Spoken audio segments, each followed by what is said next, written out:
For the last 5 seasons, this game has been the top match in England, and there's no reason why it shouldn't be today.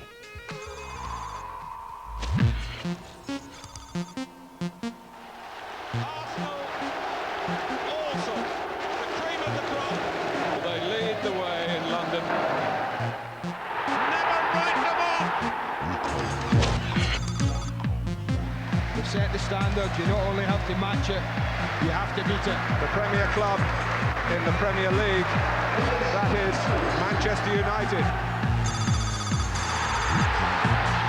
Absolutely fantastic! Youngberg. Inspiration for Arsenal. Here's Roy Keane. How would you believe it? Henry. What a goal!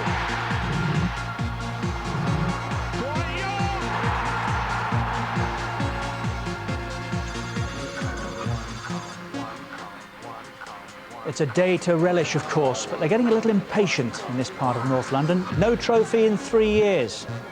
They want to put that right. So how do you follow 8 goals on the Monday Night Football, a week-long debate as to whether the strike will happen or not, and happily, of course, it's off. Suggestions of Premier League 2, well, I'll tell you how you follow all of that. You put the champions in against their closest challengers these past few seasons. This is the fixture of the weekend. Graham Souness is with us and will be all afternoon. So too Peter Kenyon and David Dean for 5 minutes or so. Welcome both. Are we relieved that the strike has gone away, David? Did we ever believe, in fact, that it may happen? No, I think it could well have happened, and I think as administrators we've got a duty to make sure the game does continue. When football starts going onto the front page of the papers, it's normally not good news. But the good news is that a strike has been averted, peace reigns, and let's hope we see a great game today. What sort of chaos do you think would have ensued, Peter, had in fact it gone ahead? Well, I think to David's point, on Tuesday night it would have gone ahead. There was no doubt about that, and I think we're heading for uncharted waters, and that would have not been good for anybody in the game. You know, fans, players, clubs, associations, and I think the great news today is we can look forward to a game with that behind us. And do you two both, in fact, look forward to this game? Absolutely. It's a tremendous fixture, but it's the same 3 points at stake. Of course it is, yes, of course it is. Premier League 2, can we talk Premier League 2 for a moment, which has been suggested for a number of, I think, weeks, months, raised its head again this week.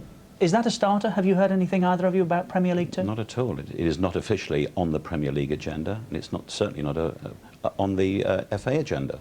Nobody's heard about it, except probably in the locker rooms being spoken about in certain quarters. But no doubt it has raised its head, and we understand there's a meeting of the Football League where will be discussed officially this coming week. Have you heard anything about Premier League 2, Peter? No, I read the papers like everybody else yesterday. I mean, there's no doubt about it. There's been discussions going on, but Manchester United's not been involved. And again, I think there's nothing wrong with those discussions. I just think they've got to be held at the appropriate time. And any suggestion that it would start next year, I think, is absolute rubbish. In and around dressing rooms, Graham, have you heard much about Premier League 2? No, not too much. Not too much. You know, I think there's a general feeling, you know, when you're in the Premier League, and we're just newcomers in the Premier League, you know, that is the place to be. But I think any intelligent thinking person, you must look beyond that, and you can't just have an elite that's going to get further and further away from the rest.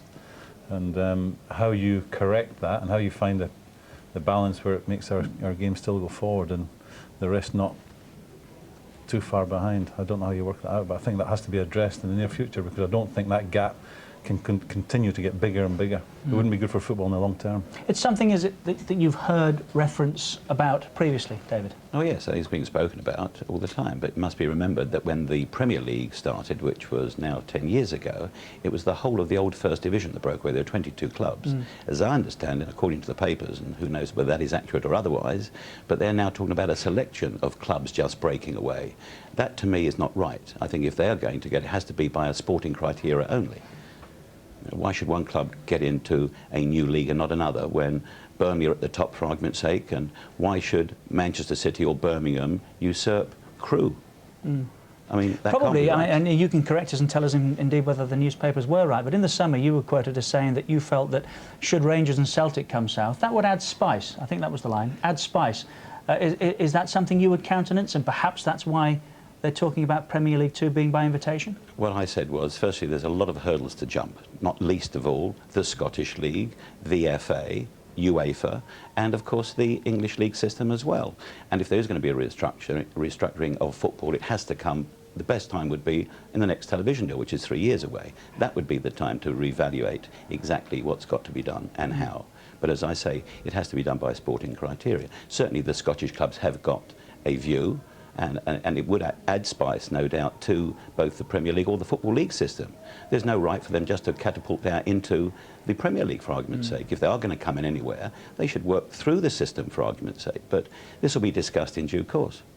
Does it matter to Manchester United, Peter, the point that Graham makes, that the elite continue to make strides away from the rest? Do you have concerns about the others? I think it's all our responsibility to ensure that football moves forward, and I think you can't say that just because we've had a very successful Premier League for the last 10 years, then that's the way it's got to remain for the next 50. I think that's not, you know, to have a healthy club, you've got to have a healthy industry. And, you know, polarisation of wealth or a dominance, as we've seen in Scotland, I don't think benefits the game as a whole. So I think from Manchester United's point of view, we're more than happy to review and be part of a review of football, but it's got to be on a timely manner. And I think, as David says, you know, there are obvious times to do that, and that's around the next TV deal. Would you have a requirement, the big boys? Would you wish, for instance, to see an 18-team Premier League one were to happen?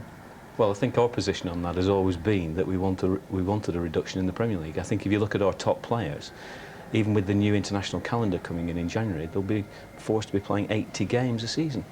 You know, there's club football, which is great, but many of our teams have internationals in them, and that's a whole different agenda. And therefore, I don't think you can continue and operate the quality of football that we're used to seeing in England with 80 games of your top professionals. So if I was to offer you today 18 teams in the Premier League, would that get your vote were we to shape Premier League 2 on that basis? Well, I think that's one dimension. I think, you know, there's a whole raft of other things that you need to look at. But certainly I think in any restructuring we'll be looking to reduce the number in what is the Premier League 1 today. Would that be a requirement for Arsenal, David? I think we've got to look at what does it do to the Premier League. Don't forget, the Premier League, when it's been set up, has been a premium product in its own right. It's been a standalone, autonomous league. Its work has been hugely successful for television, as you know only too well, for sponsors, for the fans. We want to keep that intact, and it's very important that we don't dilute it. Likewise, if there is going to be another division, whether it's a standalone division or part of the Premier League, what happens to the rump of the league? What happens to divisions 2 and 3? Where do they go? Do they get just cast adrift? You know, we just can't be irresponsible and say, well, that's it, there's just another second division. You know, clubs need the dream factor. Wimbledon came from obscurity into the Premiership, won the Cup in 1988. Can that ever happen again? Well, we hope so. You need the dream factor. I mean, it just can't be about a handful of clubs just wanting to be, you know, glamorous and great and everything else. I mean, Ipswich this week beat Inter Milan. Ken Bates was kind enough to join us a couple of weeks back and suggested that there are some genuine concerns amongst the current Premier League elite that the television money will never be as big as it is now in following negotiations. Do you share those concerns, either of you two? Is it possible to reach the same sort of level that you're at the minute? Well, what I find amazing is obviously there's a general economic slowdown, and advertising, which is a key part of, you know, terrestrial TV's revenue, is on a decline. But we've just concluded, you know, a record-breaking deal which should, in many ways, secure the industry for the next 3 years. And there's all this talk of you know, doom and gloom. And I think we've got to ensure, A, that the product maintains the quality, and that's what will ultimately keep fans coming to games. It will keep eyeballs watching TV, and that's what ultimately sponsors, TV companies will want.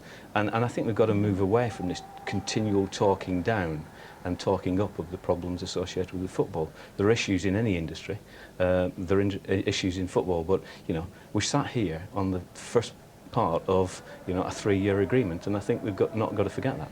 You please sometimes you just manage teams rather than... Yeah, just don't involve me. I think I've got the easy job when I listen to this. Set between 3 and 5 on a Saturday. Yeah, and they talk about the pressure of management. Do you, let me put it this way finally, on that subject, do you believe that by the time the next television deal is negotiated, that there will be in place a second Premier League? I couldn't really say at this moment. It depends if they get enough support. Like all these things, it's highly political. I can see the logic of another division, whether it's a standalone or part of the Premiership. I'm just worried what it does to the rest of football, that's all. And something else you two have in common, can't let you go without mentioning it. You're both chasing the signature of a manager, of course, aren't you? Peter, in your case, I think I noticed somewhere today you said we have one name in mind. Is that you? Is that the club? Is that true? I don't think that's a statement. I think it was. I think there's much reference to a short list. It's not a long list by definition. It's not locked up anywhere in Old Trafford. And we said we'd get into that job after Christmas, which we'll do. And we're confident that the man we want for the job, who will fit all the criteria, will have in place by August. Do you know who he is? Not yet, no. I'll tell you it's not Arsene Wenger, that's for sure. But you run that risk that it might be, because he still hasn't signed his contract, David, has he? We're very comfortable with the situation. Why won't he put pen to paper? I mean, you may be comfortable and he might be comfortable, but you look around the stadium and there's Arsenal fans all around here worried. He has given us his word that is good enough. He is committed to the club, we are committed to him. Will he be in charge of Arsenal at the start of next season? Yes, he will. Categorically? Yes. Not Manchester United? No. Do you want to push it a bit more? Are you sure? Can't say any more. In case you missed it, Peter said, are you sure about that? Thank you both. Enjoy the afternoon. It's been smashing talking to you. Let's get the team sorted out for today. Here's Claire Tomlinson. Well, Richard, as expected, 20-year-old Stuart Taylor makes his Premiership debut today in goal for Arsenal, and 22-year-old Matthew Upson makes his first start in the Premiership as partner for Sol Campbell in the centre of defence. Sir Alex Ferguson makes just one change to the team that got a 1-1 draw in Munich in midweek. Michael Silvestre coming in for Dennis Irwin. A look at the teams then in detail. Sol Campbell will find his reception a lot friendlier today than his last Premiership outing. Last week's trip, of course, to White Hart Lane. Patrick Vieira missed the 1-0 win here at Highbury last season through suspension. Freddie Ljungberg made a scoring debut for Arsenal in the 3-0 win over United here back in 1998. Robert Pires scored the goal against Spurs last week. That was his third in his last 4 Premiership games. Thierry Henry scored the winner here last season in this fixture. Kanu made his full Arsenal debut at Old Trafford in a 1-1 draw in 1999. 20-year-old youth team keeper Graham Slack is on the bench for Arsenal, underlining the injury crisis the Gunners are suffering with their keepers. 4 of United's starting lineup have been nominated for the European Player of the Year. Fabien Barthez, David Beckham, Juan Sebastian Veron and Ruud van Nistelrooy. Laurent Blanc turned 36 last Monday. Paul Scholes has never scored against Arsenal. Quinton Fortune continues in place of the hamstrung Ryan Giggs. No place at all, though, in the squad for Andy Cole. Dwight York and Ole Gunnar Solskjaer take their places on the bench. That's the news from down here in the tunnel, Richard. Back to you. Back on that subject, Graham, as one who managed Rangers and was frustrated by perhaps ultimately the definitive challenge in Scotland, could you see a scenario whereby Rangers and Celtic would want to be part of English football in a restructure? 10 years ago, I left. In the region of 10 years ago, I left Glasgow Rangers. I could never see them getting out of Scottish football. I think that has changed dramatically, and I think it's the ball has started rolling down the hill. The snowball started rolling down the hill. Now it's only get bigger and bigger, and it will happen. I'm convinced it will happen. Will happen. I'm convinced it will happen. I think ultimately, the television people decide that they want to tweak the Premier League. They need to create a little bit more interest. But in fairness to television people, I suspect it isn't this side of the fence where those conversations are taking place. Perhaps more over there. Reading between the lines, I think yes. Is the direction we're going in terms of a second Premier League, isn't it? Well, they didn't give too much away, but you know, I think like everything, you can never be satisfied. You must always look to improve. I think the Premier League will be looking to do that, and I know that if you got Glasgow Rangers and Glasgow Celtic into the Premier League down here, it would only improve the interest in it. It would improve, hopefully, the quality of it. The interest in Scotland, if you got Rangers and Celtic into this, they would be enormous. And you've got to remember there's an enormous support for Celtic in Ireland, as in Northern Ireland for Rangers, and I'm sure down here, you know, a lot of people's second team would be Rangers or Celtic. The interest would be enormous for them to be in this league. We are at Highbury, interest enough in this, I would have thought, by way of our live Barclaycard Premiership offering this afternoon. It's Arsenal against Manchester United. And when has that ever not produced for us? That's our live Super Sunday football. And when we come back, we'll concentrate more on this. Arsenal's dreadful home form this season, and Manchester United, goals galore on the road. Rock bottom right now, but they get the chance to address that this afternoon, of course. Leicester and Derby in the drop zone. Southampton, who at last recorded a win at St Mary's, climbed off the bottom this weekend. A gap Not much of a gap between them and Charlton. West Ham dragged back into those problems at the bottom end this weekend. Then it's Middlesbrough who play today, of course. Sunderland, Everton and Fulham. Sunderland in action against Liverpool right now. 2 good results for Blackburn, Graham, on the bounce, and you've slipped 2 places, I think, over the past fortnight. That must be very frustrating. Yeah, decent result yesterday. We did a job yesterday. You know, we didn't go there making it easy for them, and we contained them quite well yesterday. Bolton can't get a win at home, but we saw them 7 days back win at Ipswich. They're good on the road. Chelsea falling after the goalless draw against Blackburn yesterday. Arsenal, when did they ever start this fixture against Manchester United in 7th place? Spurs, the top London club right now. United, who haven't been top yet this season, in 5th. Then it's Villa, Newcastle up into 3rd on the back of Shearer's penalty this weekend. Then it's Leeds United and Liverpool, of course. Why can't Arsenal pick up points at home this season? Well, it's like last year. They couldn't win away from home last year, and it's in reverse this year. It's only a matter of time, I think. Just 1 win, 5 points from 15. They've got that much firepower. I mean, it's obvious where their problems are. Well, I think it's obvious to most people. You know, the goalkeeping situation is a difficult one for them, but a young goalkeeper maybe would like to have introduced them a bit slower than they have. I think he's had to go in there and there's a bit of a baptism of fire. But if you haven't got a good goalkeeper, if you haven't got a top goalkeeper, Richard, you're not going to win anything, in my opinion. And maybe it's just a little bit early for the boy, right? They haven't performed at Highbury this season, but Arsene Wenger says they will. I feel this team has a lot of potential.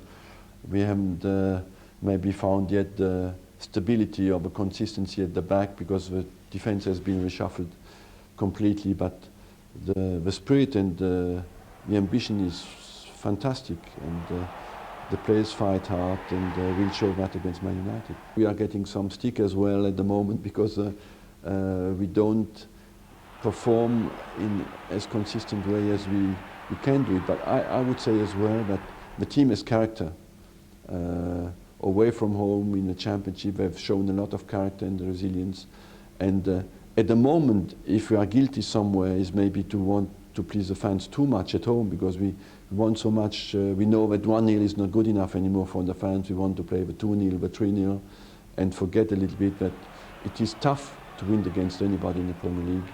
And to win, you must first defend well. And at the moment at home, I feel we were a little bit too much concentrated on going forward and not enough on defending well. Be Sir Alex Ferguson's last league visit to Highbury. In a way, will you miss your sort of old adversary? Yes, because we had some good fights, and of course, when you have them, sometimes it's annoying, but when you don't have them, you miss them.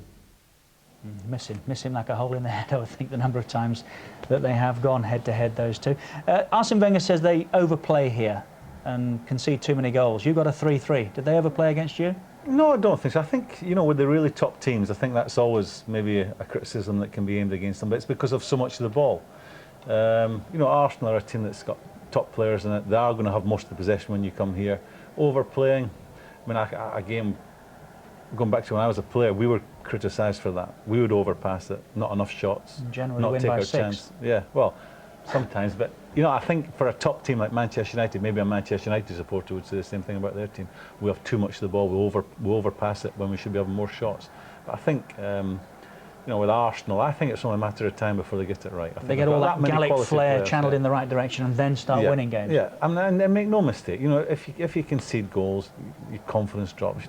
Replacing Tony Adams and Keane and David Seaman, where are they? Where could you, if you had all the money in the world right now, where could you go and buy a goalkeeper that's going to give you the consistency that David Seaman has given them here over the period, and certainly the front two, Bold before them.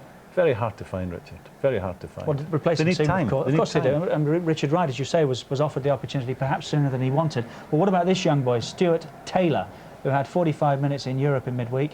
This is his Premier League debut. He's played previously in the Worthington Cup, been on loan at Palace last year, and Middlesbrough.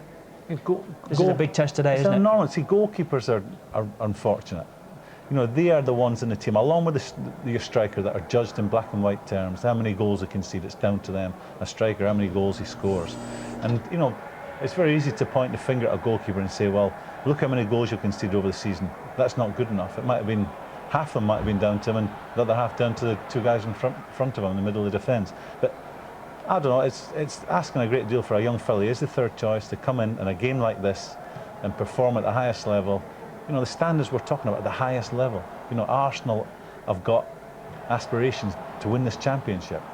I'm not sure if you're going to do that with third choice goalkeeper, if he has to play many games in a championship. You have to have, in my opinion, a top goalkeeper in your team if you're going to win this championship or win things. I go back to when I was a player, and I was a player at Liverpool, and we used to play Nottingham Forest when Nottingham Forest won the European Cup and a couple of championships. We were better than them, and had Larry Lloyd and my mate Kenny Burns at the back, and we used to pepper their goal, and had one man in goal, and we couldn't beat. We used to have all the ball, all the possession, all the chances, and couldn't beat them. And it was there I realised how important a top goalkeeper is to your cause. You must have one. Stuart Taylor keeps goal for Arsenal today. What's Arsene Wenger said to him? I believe at some stage you don't need to talk too much. When the guy feels that what's happening, suddenly everybody changes his behaviour, it puts him under huge pressure. So you just have to keep things normal. Will it have helped him, do you think, how much will it have helped him to come on Wednesday? Hugely, because he has a feeling that deeply inside himself he knows he has done well, and that will help him. And a word on Richard Wright. How's he coping? Richard Wright is down for two things. He doesn't hide from truth. He knows he has not played to his full potential, and adding to that, he cannot even show that he's better than what he has shown because he's injured. So he feels dreadful, but he has the support of the whole club and of all his partners. And we have to give him some time. He will bounce back because he's done very well for Ipswich, and you don't lose that. I'll pose you a question. You've got all the money in the world, and you can't have Roy Keane. Who do you put in the middle of your midfield? Vieira. I mean, you take Vieira in front of Roy Keane today because he's a bit younger. I think the best of Vieira is still to come. I think he has got everything you need to be a top player in that position. He's got aggression, he's got great ability, he's got the legs to run around box to box, and he's got himself in trouble in his Arsenal career, but that's part of the deal of being a central midfield player. You've got to be competitive. Sometimes you're going to upset people, sometimes you're going to be late with a challenge, sometimes you're going to get yellow cards, and unfortunately sometimes you're going to get a red card in there. That is the minefield, the centre of the pitch. The ball drops there. Look at a pitch on a kid's playing field. Where's it bare? It's bare in the centre. That's where all the ball drops. That's where the fighting goes on. Captain, of course, these days at Arsenal, and thoroughly enjoying the responsibility. On the pitch, of course, you just try to give an example and just try to motivate the team. And but I don't feel like I have more pressure on myself or more stuff or more things to do. I just try to do my work the best I can, and that's it. What style of captain are you? And we know what style Tony Adams is as captain. Are you much quieter? Oh yeah, much quieter, yeah. I'm not the kind of players who will shouting in the dressing room or shouting on the pitch. Maybe I have a different way to show things. But that doesn't mean that you don't care, does it? Oh yeah, of course, I care a lot about it. There's a big responsibility of it, and I really like it. One of the things that I get asked by Arsenal fans is about you. Will Patrick Vieira stay at Arsenal? What did you say to them? What I would say is that I have 2 years left in my contract, and I play here since 1996. I'm really happy here and I really enjoy my life, and that's it. So I think there's nothing else to say about it. When you say 2 years left in your contract, do you think people jump to the conclusion that you're going to see that out and then leave? Is that not fair of them to do that? I can't stop people thinking about stuff, you know, and maybe after 2 years, maybe I will sign a new contract, or maybe I will leave. We never know what's happened, you know. So right now, I will tell you that I'm really happy here. I have 2 years left in my contract, and I'm not really worried about it, and I don't think about it anyway. So. What happened in the summer? There was all sorts of speculation in the summer.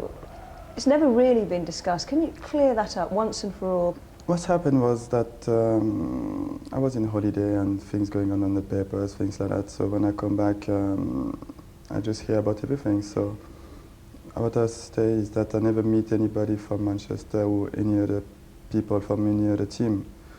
from the papers and the things like that, I knew that Man United was interesting, and the only things I really have to say about it, because I never meet anybody, and that's it. So it wasn't me, Gov. It's funny, isn't it? It's always the newspapers. Yeah, blame somebody. They're the easy ones to do. You said there you'd take Vieira ahead of Keane because of age. Yeah, I feel that Vieira is approaching his best years, and I think Keane's maybe at them right now. That'll be a very interesting game again between those two.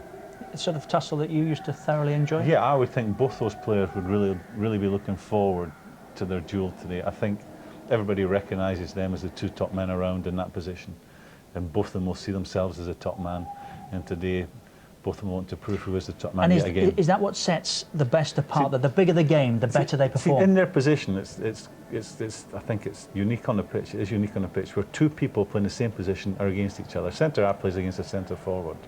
You know, a right winger plays against a left back. There's no position on the pitch where it's two central midfield players playing the same position against each other. It's a direct conflict, and you want to make sure you're the number one. Good job. There's some thick glass, I think, between us and what's going on out there today. Not the best form. We've mentioned that at Highbury so far for Arsenal this season. Just wonder what they make of it around the terraces here. I think Arsenal's home form just has to improve, and I think that too much emphasis has been put on the new stadium at the moment. And I think some of the players just have to regard their responsibilities more. We're missing Seaman, like England are missing Seaman as well. I think they sort of defence out. Miss Tony Adams. I think we need Tony Adams back, and the likes of Keane and that. We need to strengthen up at the back, definitely. Yeah, back at Bore Arsenal would be nice at the moment. It's the defence needs sorting out, and I think we'll get done today. It's the perfect fixture today to put the record straight. Our home form is just, I mean, our away form is brilliant this year. And if we could replicate that at home, it'd be fantastic. But we need a springboard. We need something to really kind of give us that jolt. And I think today could be it. You know, I think that we're really going to stuff Man U today. I think it's going to be revenge for last year. It's Arsenal against Manchester United, the top two in the country these past 5 seasons. If one hasn't won the Championship, the other has. And when we come back, we'll be talking about the current champions, Alex Ferguson.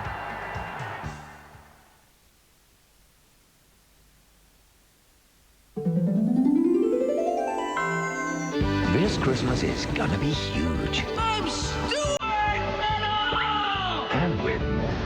With the second leg of that World Cup playoff between Uruguay and Australia, the Aussies one up, of course. That's immediately after we finished here at Highbury at 6:30 on Sky Sports 1. It's 7-3 from Spain. It's Mallorca against Deportivo. That's Sky Sports 3 at 7. Right now on a Super Sunday, it's Arsenal against Manchester United. Leeds United, by the way, a goal to the good against Aston Villa. Smith, the scorer, and he's just been sent off as well. By the way, we're opening up our Christmas crackers around about December the 16th. Anything that you would like to see in those crackers, then let us know at the website www.skysports.com. If we decide that what you would like to see is good enough, we'll give you a mention, and there's some Sky Sports goodies will be on the way as well. That's the Christmas crackers. Middle of December, we'll start opening those. It's Arsenal against Manchester United here today, and United, of course, goals galore wherever they go away from home. Problem is, they're at both ends. United's first away game of the season gave a broad hint of the entertainment and errors to come. Ryan Giggs put promoted Blackburn Rovers behind at Ewood Park. But in the end, only quick thinking by David Beckham salvaged a point in a 2-2 drama. It's a game in which we're thrown away, really. We didn't react at all to the way they started the second half. Made a lot of errors, caught possession, and for a position where you're complete control and you've drawn 2-2, it was just a throwaway. Through our own carelessness, we've allowed to let 2 points slip. I think on one particular item, you know, all of it, but nonetheless, we lose 4 goals. You know, it does concern you. But in saying that, you score 3 goals away from home, you should be getting something, you know. United seemed to have totally lost their travelling touch as they leaked more goals at White Hart Lane. The champions were 3-0 down at half-time, but this time they came up with the most emphatic answer. It's a goal! clock. Varane! Beckham with time to take aim. Manchester United have turned things. You know, we've done that today. You know, first half obviously wasn't good for us, but you know, we've proved we've got a great character in the team and some great players. That great character then faced another major test. Next up on United's away agenda, Anfield. It was 2 terrible goals, and that has been endemic right through the season. Individual errors has cost us an awful lot. It's inexplicable at times. These are the situations that one I can address. One, until we eradicate these silly mistakes, then we're going to end up with results like today. Liverpool have shown today where we were 4 years ago. They worked the way we used to work it 4 years ago. Until we get back to that, then we're going to make it very difficult for ourselves. Away from home, as you can see, they've scored 15 and they've conceded 14. They haven't yet kept a clean sheet. This from the champions, who, understandably enough, had the best away record in the league last season. They've won twice at Tottenham and at Sunderland. Cashlewell's equalised for Villa, by the way. Can they get a win here today, then? League form is in and out. I just think we've got to get back to the old basics. I guess this afternoon we'll come here and play with one up front. I think we should come play with 2 strikers and go at Arsenal and go for a result. The end of last season and the beginning of this season, they've been pumping balls down the middle to Van Nistelrooy, and he hasn't been able to take them properly. But I feel if we can get round the wings and play that way, get round to the byline, get it in, we'll be there. Well, just, you know, 1 or 2 problems, new players coming in, different tactics, different formation, but they'll be all right. They'll be all right. I don't know. I just think people haven't bedded in, and I think like the stars they bought just haven't performed to what we'd have expected. I don't think Varane's playing particularly well. I think he gives the ball away a hell of a lot. I don't think there's any doubt that he's got the skills at his feet, but I just don't think he concentrates. You know, he tends to waste the ball a lot, which I don't think helps. Push you back under pressure all the time. Everybody else has had a bad start of the season. We've had our bad run now. It'd be quite usual for United to actually go now, maybe only lose 1 or 2 games right to the end of the season. If that happens, then I think we all know where the championship will end up, and it won't be Anfield. Usually a bit more combative than that, aren't they? A little quiet, I sense there, didn't Well, he made a point that they've maybe, one of the chaps made a point that they've had the bad spell now. I mean, if that is the case, then the rest have to be beware. But I think he would criticise Man U at your peril. I just think they've got so many good players that I still feel they're going to be the team to finish above if we're going to win the championship. How much have they missed Roy Keane? He's arguably been the best midfield player, central midfield player for the last 5 years in this country. I think a major influence on the pitch, off the pitch. I think he's the first one at half-time when they get into the dressing room. He's the first one to be pointing the finger at people. The manager would have missed that. I think he's, without a doubt, the largest, in playing terms, the largest influence on the rest of them, on the team. I think he is just a top man. He has been for a long, long time. And when he's not on the team, it's hard to put a percentage on it, but certainly Man United would not be the same team without him. Given the players they've got, I think they look to him.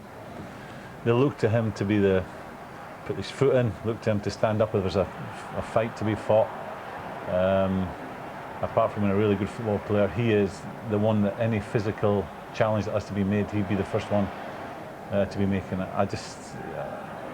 Every team needs one. If you've got one, if you had a player like him, a big part of your job's done as far as if you're a manager. He's everything you'd want in a captain, I think. Plays in the right position to be a captain.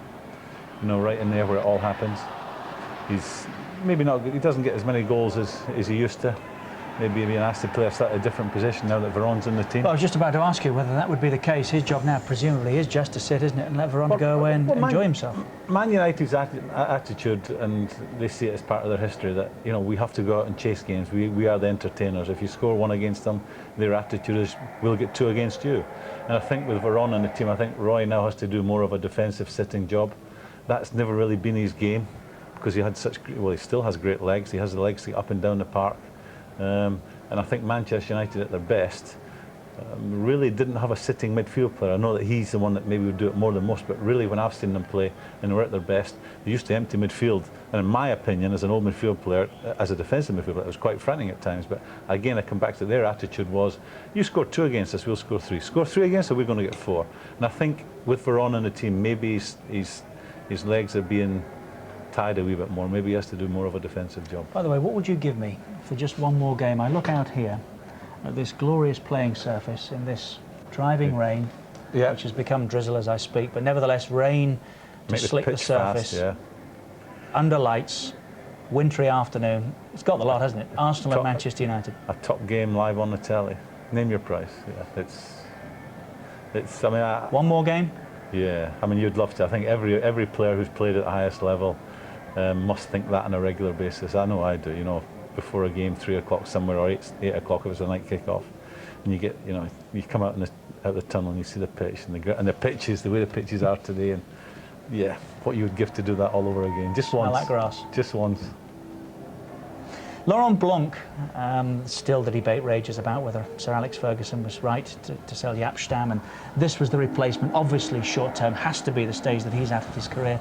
Done it all, done virtually everything. But 1 or 2 questions being asked now about his ability to provide the sort of stability Manchester United need. Can he? It's intensity, Richard. You know, when teams play Manchester United, it's Manchester United don't have any easy games. Liverpool don't. Arsenal don't. It is the cup final for a lot of teams. I think in recent history, Man United are the team that everybody wants to play against and everybody wants to beat. Now, when you're a player and you're the #1 club, you do not play in any easy games. It's a cup final for every team that's playing against you. Might not be the most sexiest game you're going to play, but certainly for the team that's in against you, it's their cup final. And it's the intensity that I think he will be finding difficult playing for Manchester United. I know he's been a big player throughout his career and he's played at big clubs, but I don't think anyone would argue with the point that English football physically is more demanding than any other league in the world. There's no easy games in our league. And it's intensity. No one can doubt he's been a world-class player for a long, long time. I just think the intensity of the games here in England and the intensity that Manchester United have to face every time they go out and cross the white line, he'll find it difficult. It's Arsenal against Manchester United. Sit tight. There's always something happening.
Misjudged by Adams. It's Andy Cole.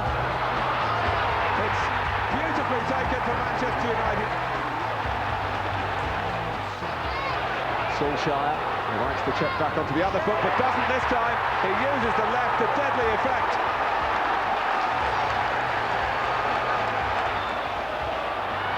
Backhand.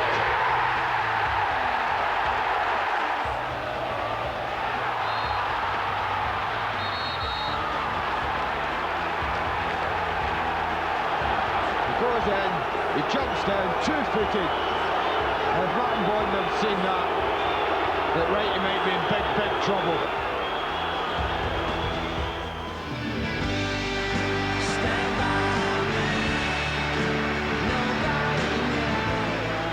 Slipped away for Nicholas Anelka. Oh, what a goal! What a goal!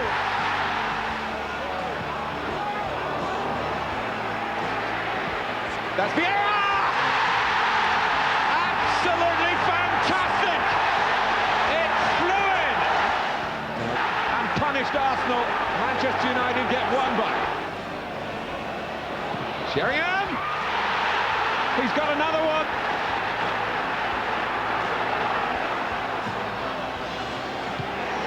Oh, great header, David Platt! They lead again!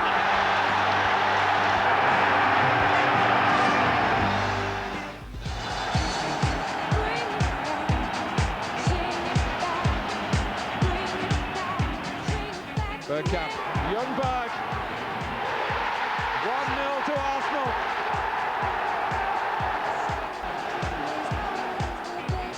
Roy Keane gets a second.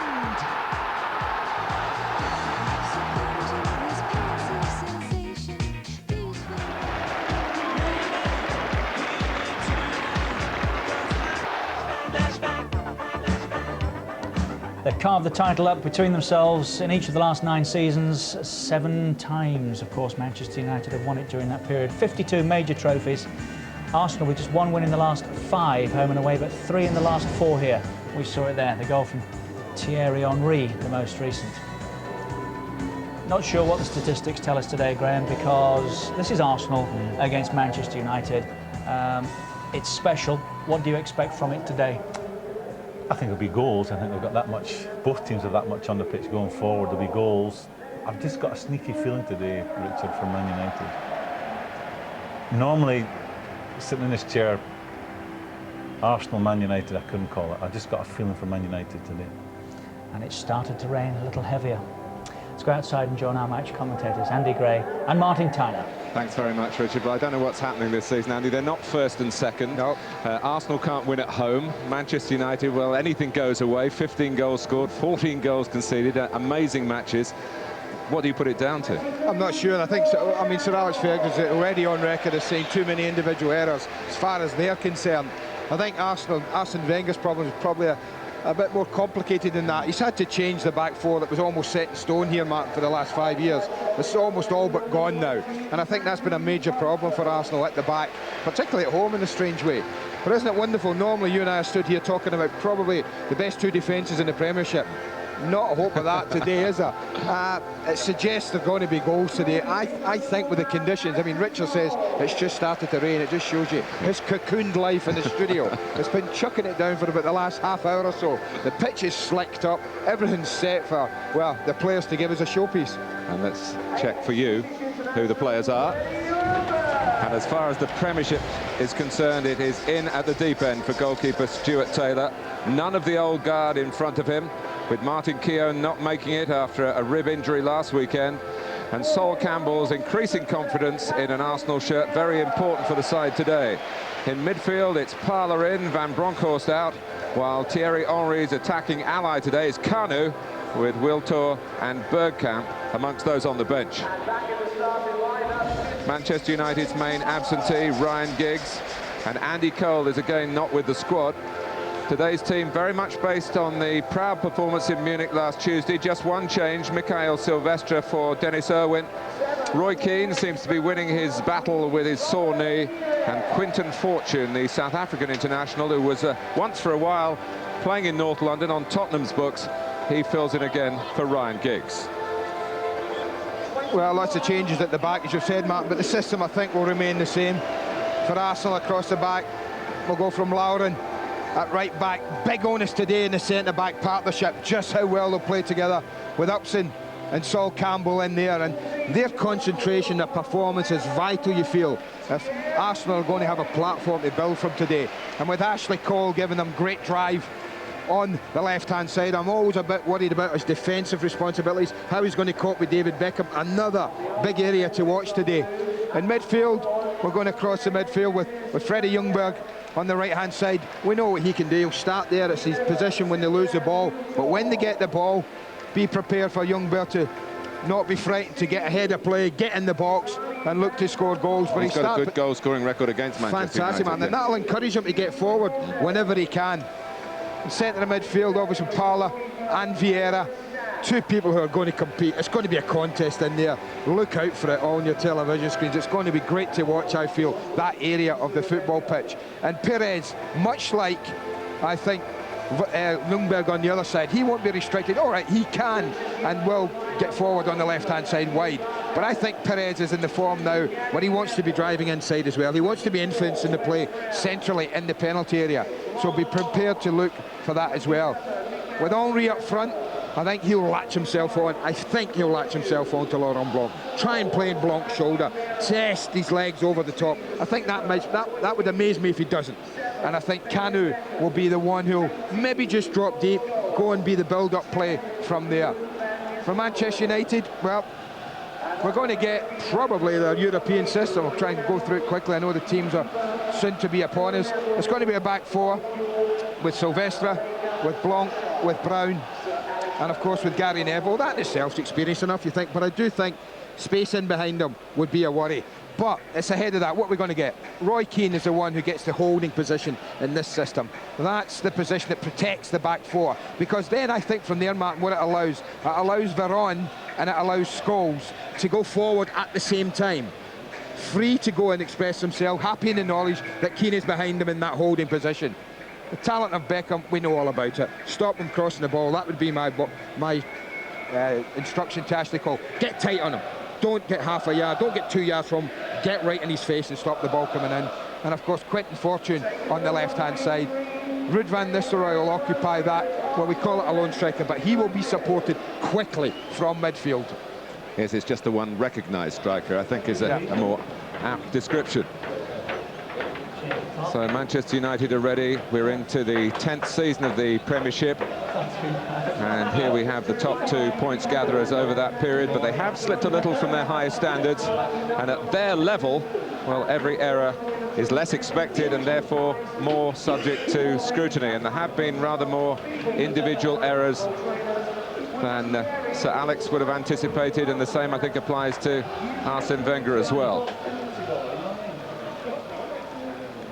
Roy Keane, who was very honest in midweek, saying that he hadn't been playing well. He'd been in the team earlier in the season, he hadn't been able to train, that his teammates were carrying him, which is straight from the heart, and that's the way you usually get it from him.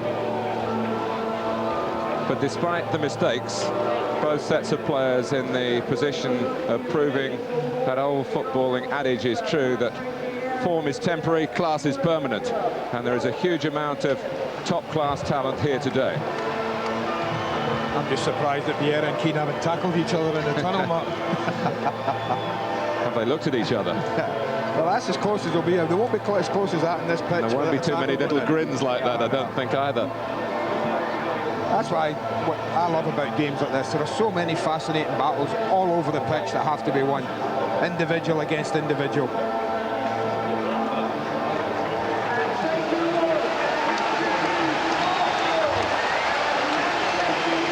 Well, here they come. Well, the pitch is absolutely right for slide tackles, isn't it? A few people out here, they do like contesting. There's plenty of variety in the Arsenal midfield, and Ray Parlour has started on the right-hand side at the moment. Ljungberg one in of him. Perez on the left, right-footed, likes to work in from that sort of angle, and Manchester United know about his current form, which is very good. Foul by Keane, free kick quickly taken. On goes Kanu, keeping his balance, keeping the ball.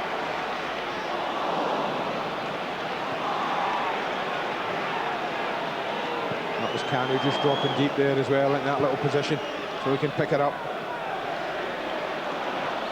Campbell. There's a cracking tempo of the game early on, isn't there? Although they have enjoyed that 4-0 win here against the Manchester United reserves. Gorbatez, of course, not involved that night. Yeah, he gets a good look at this. I think that's the one thing you would say. Sees it all away. You can see the fists are already out, Martin. There was absolutely no thought in his mind of trying to catch that. He has helped it on its way. Well, the point I was going to make, Andy, is that Arsenal have some revenge, haven't they? That 6-1 at Old Trafford stung more, I think, than anything else in Arsene Wenger's time as manager. It was a humiliation. Hasn't been that sort of gap between the two clubs, and I think again, looking to the 5th of November and the Worthington Cup meeting here, we shouldn't really take that into account, except that it is in the record books. Kanu did play, Parlour did play. Parlour on the ball here. There's no one from the Manchester United starting 11 in the 11 here from that cup tie.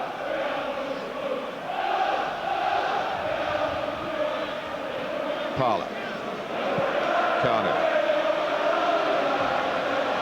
He's begun very confidently, and maybe he went to ground a little bit easily that time. He's got his free kick. Just played for it, Martin. There was certainly contact there. Obstruction, you feel, from Sylvestre. No doubt about that. He comes inside the full-back there. There's a little arm across the block.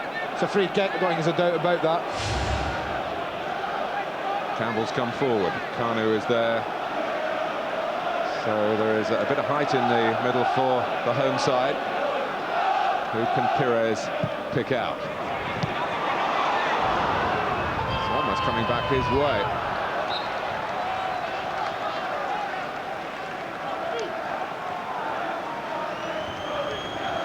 And Fabian Barthez at one end. Brilliant but bizarre. Stuart Taylor starting out in the Premiership at the other under the scrutiny of player cam. He'll be 21 next Wednesday. Has played 20 games in the Football League on loan at Bristol Rovers, Crystal Palace and Peterborough. Still waiting for his first touch as well. He'd have liked a little touch early, probably just to settle him. But Arsenal have started very positively, you have to say. Really come out the trap. She said they were sluggish against Deportivo. Certainly no sign of that at the start of this match. What is so frustrating for them, Andy, is that in the league they've taken the lead in 11 of their 12 matches and won only 5 of them. Only the game here against Leeds, which they lost in August. They didn't lead it. Keane tidying up, helping the back four. Now so deep he's playing everybody on side. Yeah, he does such a good job though. You talk about Haman for Liverpool, who just sits there, but I think Keane does more than that. He contributes an awful lot more going forward, but he never shirks his duty to get back and help his defence. His centre-backs, I think, in particular. Haman, you mentioned, who was sent off today. But Liverpool still beat Sunderland. Varane. Here's Keane. Touch from a fortune, and the flag goes up as Manchester United had very little chance to spring forward so far. That was what they tried to do there, man. I don't think it was Scholes. Scholes made the run. He was the third runner, if you like. They played the ball up, it came back, Scholes went. But I think Van Nistelrooy was the culprit, just guilty of straying offside. But that's what they're trying to do with Scholes, is get him in there, gaps in behind. Arsenal have got to be very careful of that. Kanu holds it up effectively. Ljungberg now outside Parlour. Into Vieira.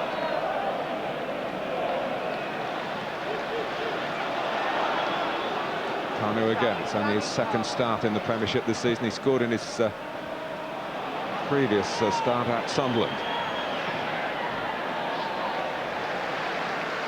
And Stuart Taylor feels a bit more that he's involved in the game. Already an England under-21 international.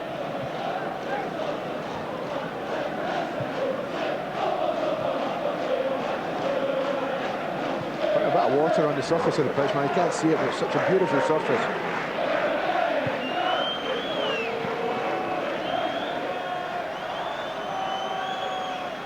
First touch is vitally important. It's a horrible day if you're a defender, you know.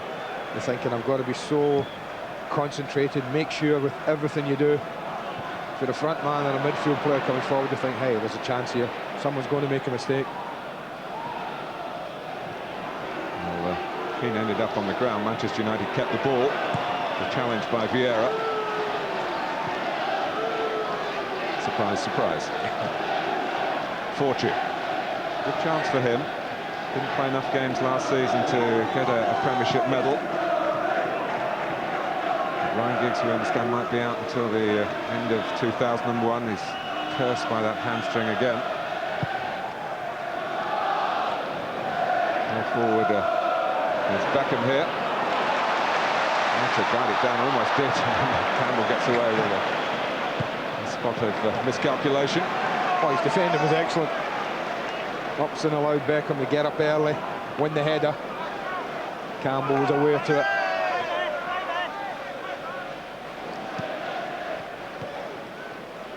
Cole.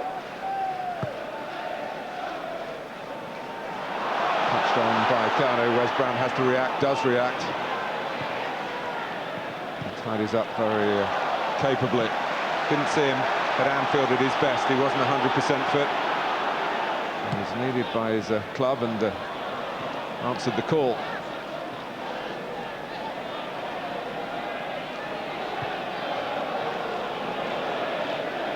Laure. Kanu trying to flick it infield to Freddie Ljungberg. Well, he had a picture, Kanu, didn't he? He knew where Ljungberg was. That's a position he does like to take up. Freddie doesn't stick in this right side, but once he's lost it, that's his job. Tuck back in. You're going to find a lot of footballers on both sides, Mark, popping up in areas where you might not expect them, but that's got to happen in a game like this. Campbell.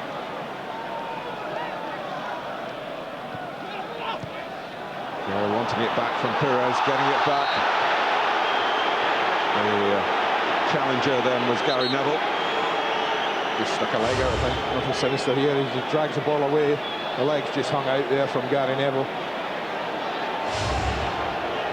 I think the referee will let those kind of things go for 10-15 minutes, Mark, and then if it continues, next one might be unlucky. Perez over the free kick again.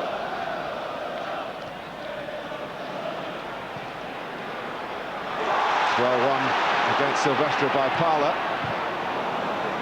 Brown's header out, collected by Laure. Campbell trying to clip it in threateningly, but even if he'd got a bit more elevation, it wouldn't have mattered because Kanu has been flagged offside.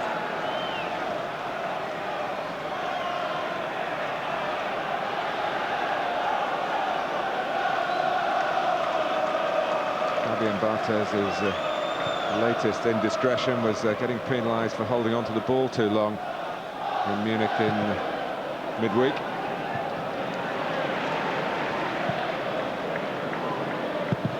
That's a cracking kick by Taylor. Just sat up and he really kicked through it. And he's very nearly put Thierry Henry through. Goodness me, he would have remembered that. Beckham's won another important header. And Taylor might have been called in to show his agility. If that shot had got past the Arsenal block. Parla. Wrong way for me. I know he gets a free kick. But had he gone to the left, Martin, Perez is in acres. That is easy from up here. It's amazing how many good passes you pick from sitting in this gantry. But he went into traffic. Who committed the earlier offence as well, so he's getting a booking. Saw him play here, Andy, for a France 11 against Arsenal back in 1989. They were beaten that day. Arsenal won it 2-0. They'll take the same today against the side including Laurent Blanc.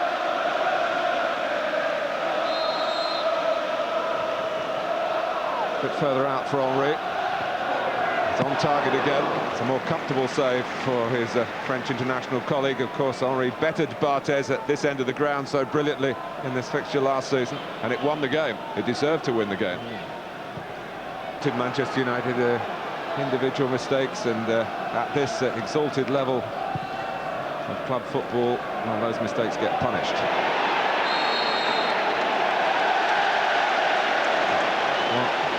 Complaining that he was getting his shirt pulled in the first place. It's going to be a testing day for Laurent Blanc, Mark. I'll tell you, already in the book, and I mean that, I think Henry and Kanu are going to tempt him into making tackles, test the referee's patience and his ability not to commit too many free kicks. Maybe a bit too far out for Henry this time, so whatever Perez and Vieira had in mind. They couldn't translate that into action. It's a bit straight from Campbell. Veron. It's very well won back from Silvestre by Freddie Ljungberg. Kanu and Henry in the centre. Not quite where the ball arrived.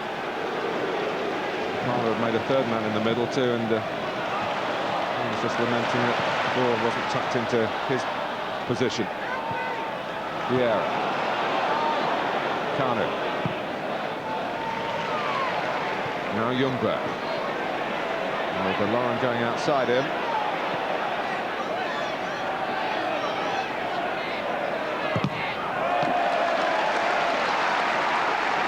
They got in there by a lot more than anything. Ljungberg should have just held the ball up. Laure was supporting him on the outside. Perez. Back to Laure, the thrower. Parla. Vieira. Henry.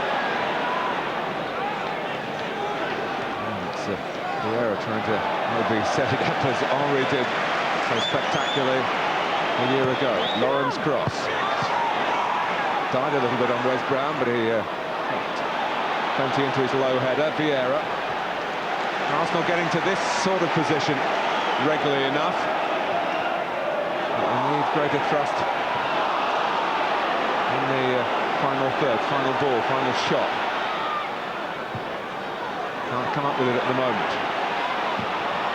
Manchester United making a bit of a meal of getting it away, but Veron is just caught from behind by Parla.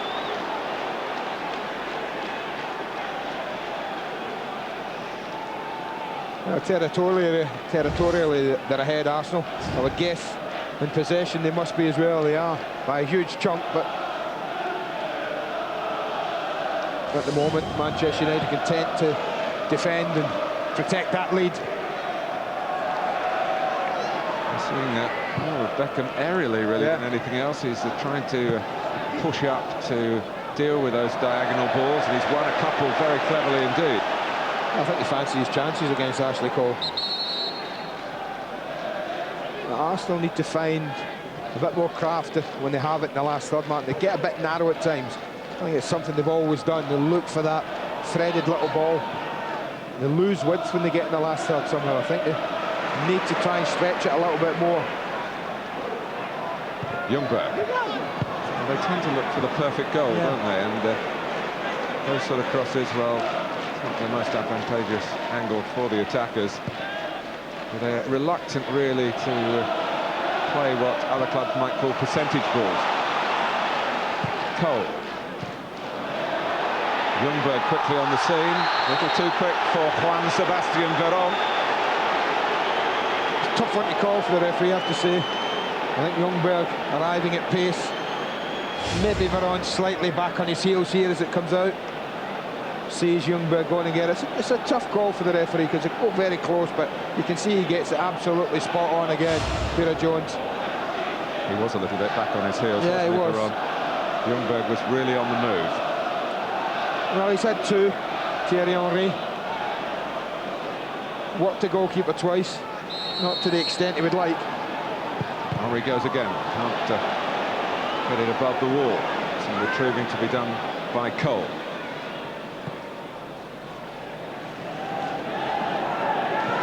Laure on the outside of Van Nistelrooy.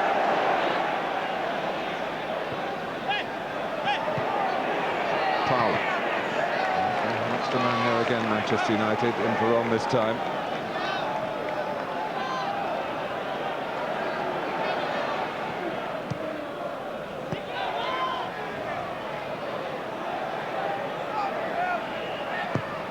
Done very well to get his cross in, and his teammates, well, they were very flat-footed, as if they didn't anticipate, and they should have done. Well, I think when you don't play many of those balls in, and Arsenal don't, from my recollection and watching them often, Martin, when players do get on their heels, and that's what happened. No one in the centre was expecting it. It was a wonderful ball in. It was a put your head on it ball, and no one seemed interested in red and white to do just that at that moment. It's a ball made for the man on the ball now, coming from the left-hand side to come and meet Perez.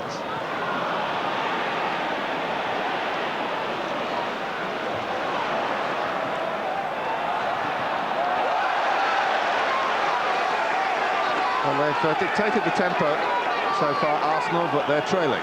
Well, it's been a smash and grab, isn't it, from Manchester United up till now.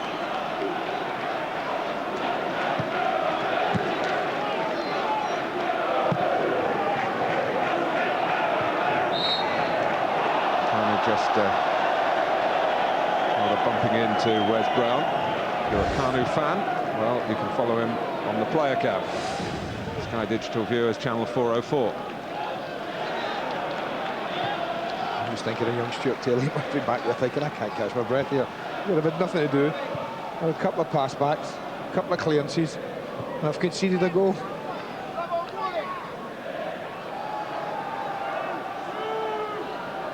Well, Sir Alex's European formation making Arsenal fans and players not involved today. David Seaman watching with a certain amount of agitation and concern. A couple of weeks away, we understand. That damaged shoulder still needing some attention. And hopes that he can get that problem sorted out. Richard Wright with a damaged knee and I think a bit of a bruised ego. His confidence has taken one or two dents. But he will get it right, I'm sure, and Arsene Wenger has spoken warmly about him.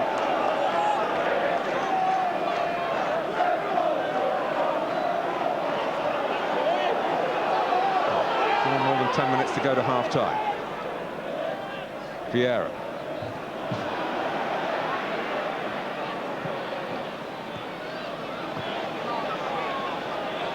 Ashley Cole. Vieira. Parlour.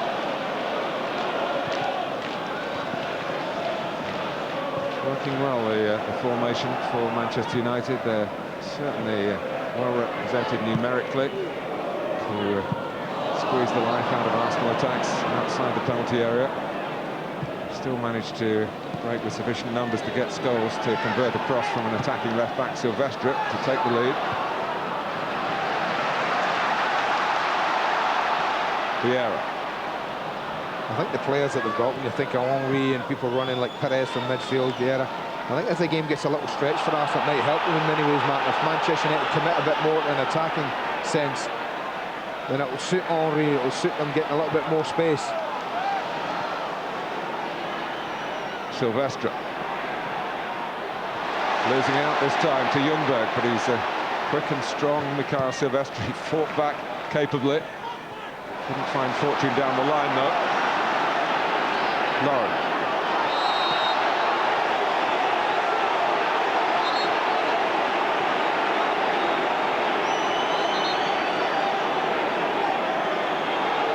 Keane's complaining. I think he's complaining to his teammates. He is. He's having a little whack at Silvestre for not passing him the ball, getting into trouble, getting caught. And his captain's out to rescue the day there. Characteristic Kanu flick. Come.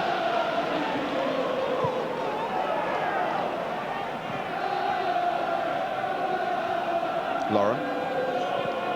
Started to get forward more and more, and Vieira charged down by Veron. Campbell's got to scurry. Veron gets another block in. All part of the battle plan for Manchester United today. I just get a little frustrated, Arsene, Martin. They're starting to play balls in from areas where you just need them, you think, take another pass, open it up a little bit.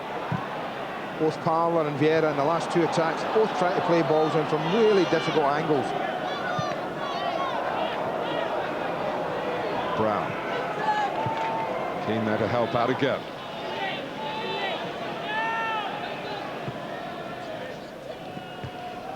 Into a cushioned header, and an effective one from Beckham. Nimble footwork from Cole. And who stops Kanu settling? Roy Keane.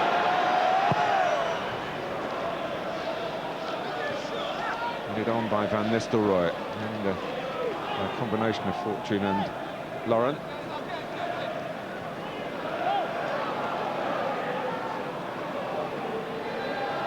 been quite a shock for Arsenal fans to look at the table this morning in the papers and see that Tottenham have moved above them. And they'll stay above them if it carries on with this scoreline.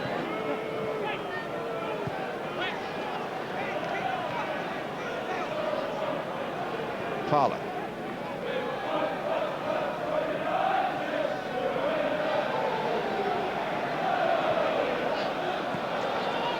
Vieira. Blanc going with the man. It was Henry. Well, Blanc knows what's coming, Mark. You see, I think that's half the thing when you're a centre-back like that. Blanc knows it's going to be fed into feet. He's getting as tight as he possibly can when it's the edge of the box with Henry or Cano, whoever he's picking up. And that again, that's that ball fed in. It needs to be so good, so accurate, so precise. There's a lot of friendliness between the French players on opposing sides before the game. I know the game's changed, but I don't remember too many times Arsenal and Manchester United players who met in the centre circle, Mark, and kissed both cheeks. I think Henry should have been aware, Mark, that he had left everyone behind.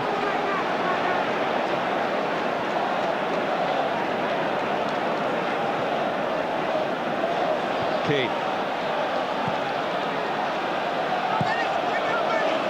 Well, Scholes up alongside Van Nistelrooy. A long ball by Silvestre. Vieira and Pires. Cano coming deep to collect. Vieira charging on through the centre. Here's Ljungberg.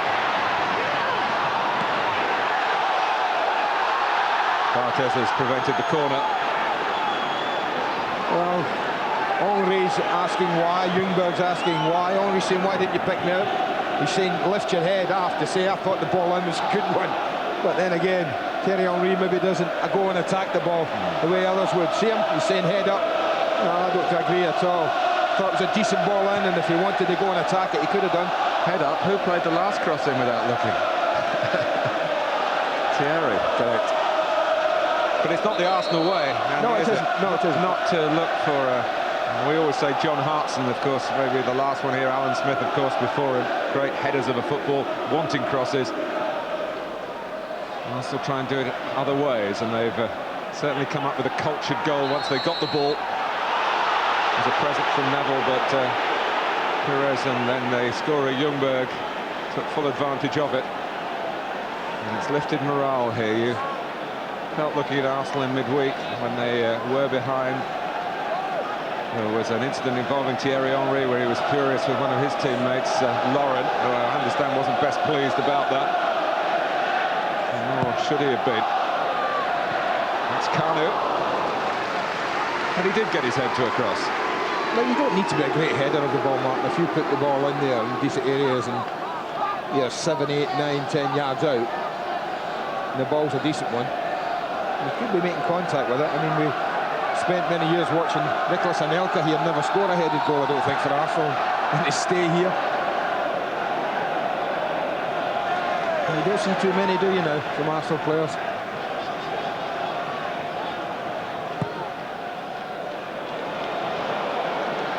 Cano. Well, they had the numbers back. Graham had done well initially. Others weren't quite so assured. Pires, Henry.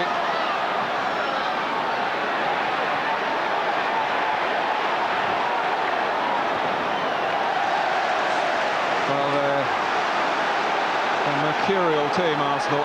When the mood is with them, they can be unstoppable, and their supporters will be hoping that this is such a passage of play. Parlour.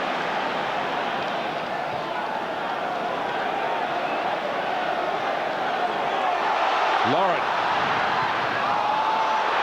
Almost came back to him.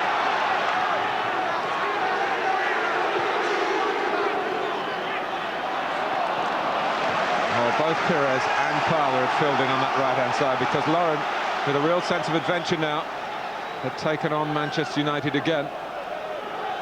But he wasn't going to be embarrassed when he lost the ball. His teammates saw to that. Well, stretched the game a bit better, Arsenal, at the beginning of the second half as well, Martin. They made the pitch a bigger one. The playing area from back four to back four, if you like. There's more space for them to work into.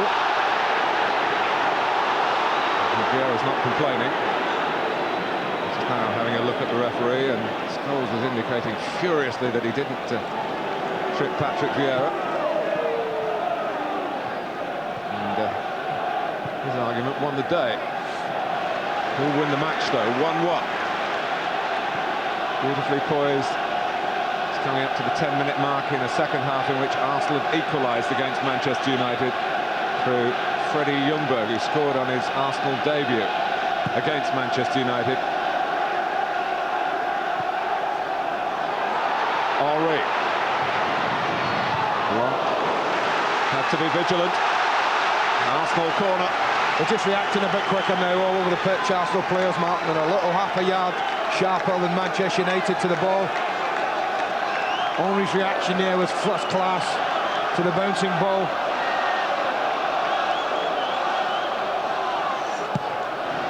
Perez for the corner. Manchester United have pulled everyone back. Laure. Vieira coming from the left. Right for Laure again. It's Beckham having to do not much more than boot it away.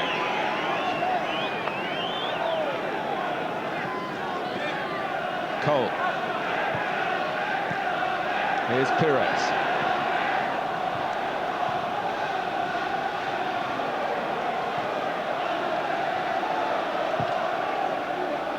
Scholes. They're on for Fortune. At Rolf van Nistelrooy's way, he's tucked it wide with aplomb to Silvestre. And goal kick. Ljungberg, well aware of what happened when Silvestre made good ground to set up Manchester United's goal in the 15th minute. He was very committed to try and stop that happening again, and stop it he did. So Alex Ferguson is going to make a change. And he's taking off Mikael Silvestre and bringing on Phil Neville, who captained Manchester United here at the start of the month in the Worthington Cup defeat.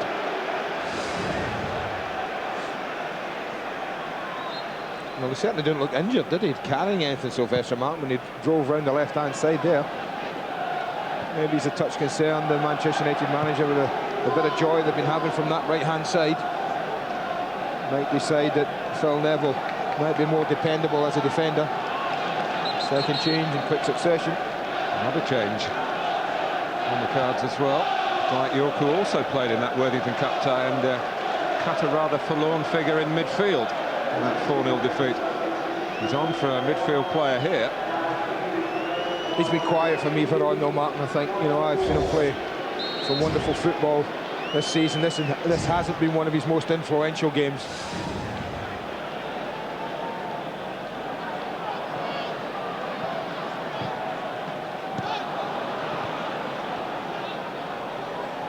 Fortune.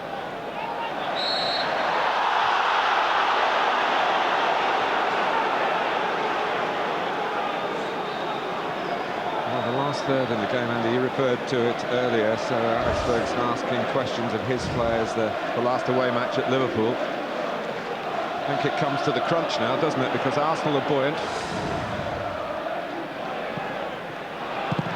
And that's Dwight York has been linked in the newspaper speculation today with the interest from Liverpool.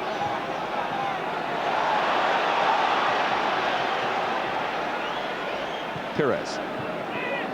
Kanu. Henry might have a run at Blanc here, really. A chance for Thierry Henry, and Laurent Blanc used all of his vast experience to just about survive. Oh, quite a bit from the second half.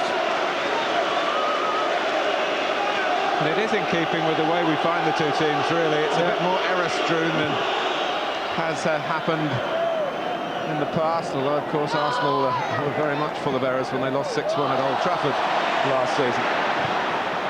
But for both teams to be vulnerable, it's a long time really since that's happened. And we go into the last 20 minutes at 1-1.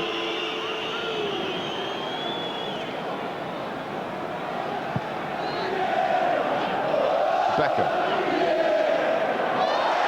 Stopped by Ashley Cole emphatically. Bergkamp with a little bit of room to work it.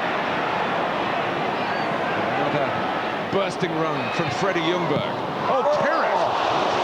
Brilliant strike. What a strike.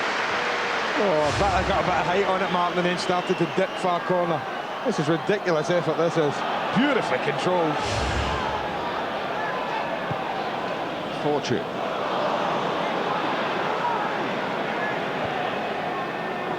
For all the possession and domination, they've got to be careful, Arsenal. Scholes. Beckham. York back post. Arsene Wenger won't want the side to fall for that old trick that they did in the first half, Martin. Dominate and concede the goal. Oh, Henry's nicked it away from Brown. Barker's thought about coming. Wisely decided to stay back at base. Henry and Roy Keane covered a lot of ground to help Manchester United out there.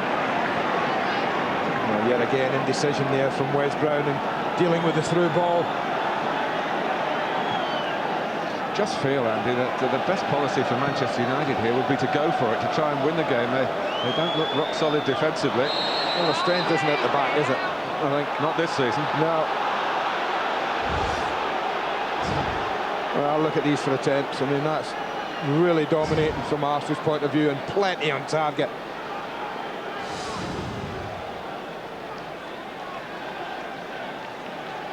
He wants to... Card is out for Ljungberg. Yeah, I mean, again, it's not a lot worse than a lot of tackles we've seen in this half. He's just, he wants to get that cut looked at the top of his head there, Mark. There's losing a lot of blood there. Doesn't run in the rain, does it? The red dye. But he certainly runs in the rain, Freddie Ljungberg. It's a David Beckham free kick at Highbury. Oh, he wants a corner. He's absolutely furious here. Is it a deflection or is he complaining that the wall wasn't back? Well, there's the arms go up and deflect it higher and wider than it was its target. And actually on the Manchester United bench they'd had a great angle on that. Yeah.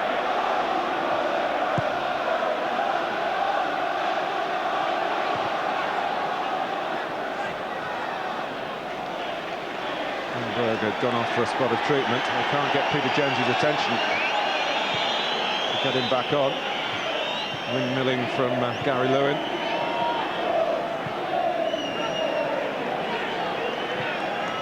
Pires.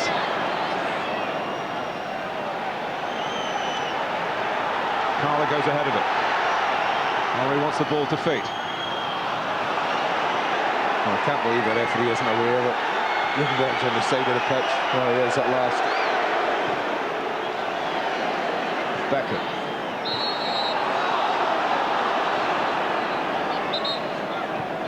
Something for David Beckham and Ashley Cole to talk about when the England squad get back together again. Mind you, though, played 30 more club games by the time that happened. Almost have forgotten. It's not till February. Beckham. Van Nistelrooy. Sol Campbell on the beat at the back. Yeah, it's been really good performance from Arsenal from Martin's second half. Questions would have been asked in the dressing room. But the players, Arsene Wenger's players, have responded really well.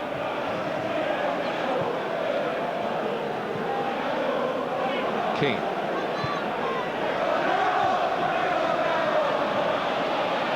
Neville.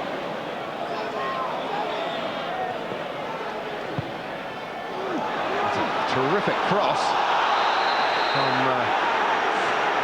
the left-hand side from Quinton Fortune, and this battle between Beckham and Cole continues. Oh, I can't believe he's getting booked for this. I mean, I do think that's an extraordinary decision. I mean, I think Peter Jones had a decent game, but this ball's dropping and it's there to be attacked. And Ashley Cole wants to let it run. He knows he's got a problem dealing with this, facing his own goal. And David Beckham just slides in and tries to make contact with the ball on the half volley.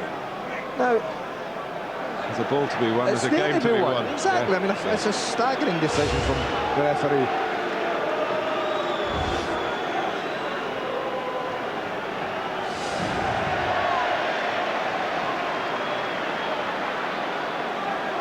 So I take it if David Beckham had made contact with the ball and half volleyed into the net, it would have been disallowed?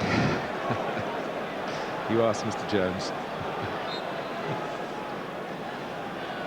Not been too many opportunities for Stuart Taylor to show off his capabilities, unlike Fabian Barthez at the other end.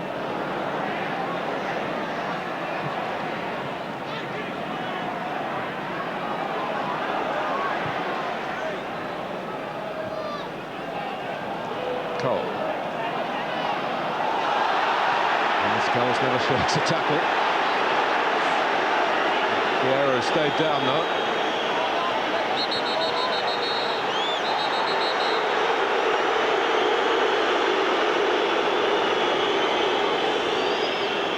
No, my first reaction was he won the ball, but did he get through Vieira to win it? That would be the only thing I'd ask. Was it? Yeah, he does catch the ankle first, then the ball comes round the side. But I think it's there to be won, and the referee didn't have the best angle to see that. He has caught Patrick Vieira's ankle, but I think a genuine attempt to win the ball from Scholes. Well, the sight of Ole Gunnar Solskjaer coming on as a substitute will rekindle hope for Manchester United, even though it's Ruud van Nistelrooy, their leading scorer, who's been replaced.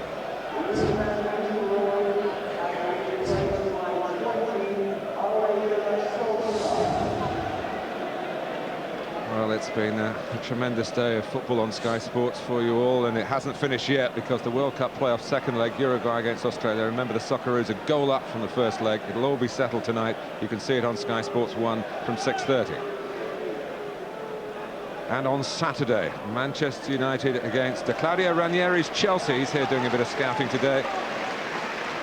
Sky Sports 1, Sky Sports Extra, 11:30 next Saturday.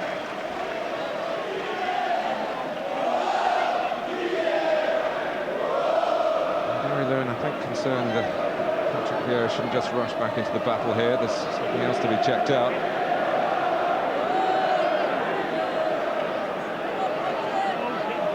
Well, there's one going across there. The walkie-talkie has been used.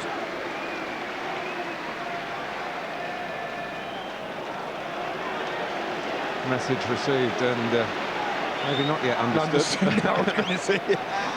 The breakdown in communication. Hey, we have enough trouble with our walkie-talkie systems. And you see Pat Rice indicating down the touchline mark to get someone back.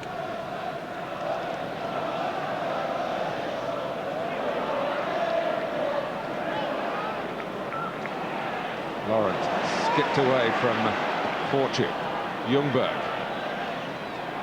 Just over 10 minutes to go.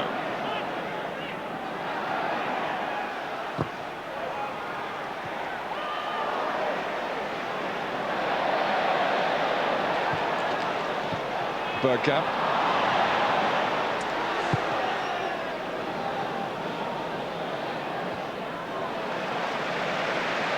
Easy judge header by... Got Arsenal back in the mood, and the rest really belong to the two Frenchmen. A very important victory for the Gunners by 3-1.